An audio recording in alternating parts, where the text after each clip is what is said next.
Bevis for sinusrelationen. I sinusrelationen der kan man bruge alle vilkårlige trekanter. Man skal bare inddele den, så man har sådan 2 retvinklede trekanter.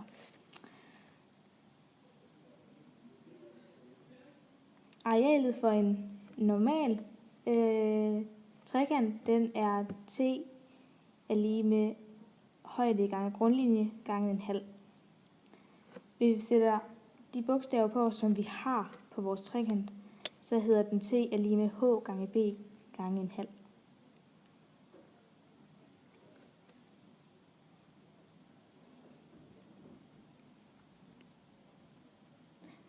Hvis man bruger sinusrelationen, så kommer den til at hedde t er lige med en halv gange b gange c gange sinus til vinklen a. Med sinusrelationen der kan man finde alle de ukendte sider i en trekant, men i det her eksempel der bruger vi den til at finde højden.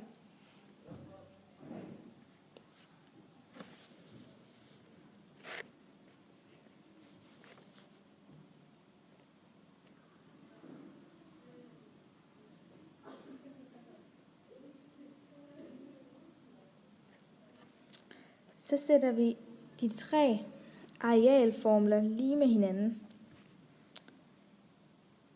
Så man siger en halv gange b gange c gange sinus a er lige med en halv gange a gange c gange sinus til b, som er lige med en halv gange a gange b gange sinus til c.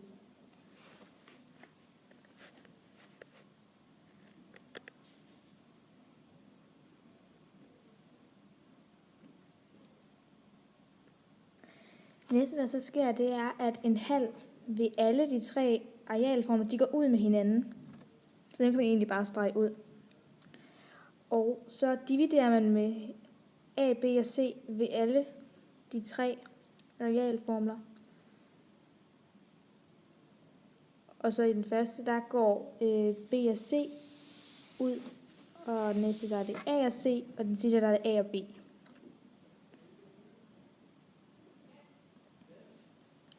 Og så kommer de så til at ligne de oprindelige sinusrelationformler.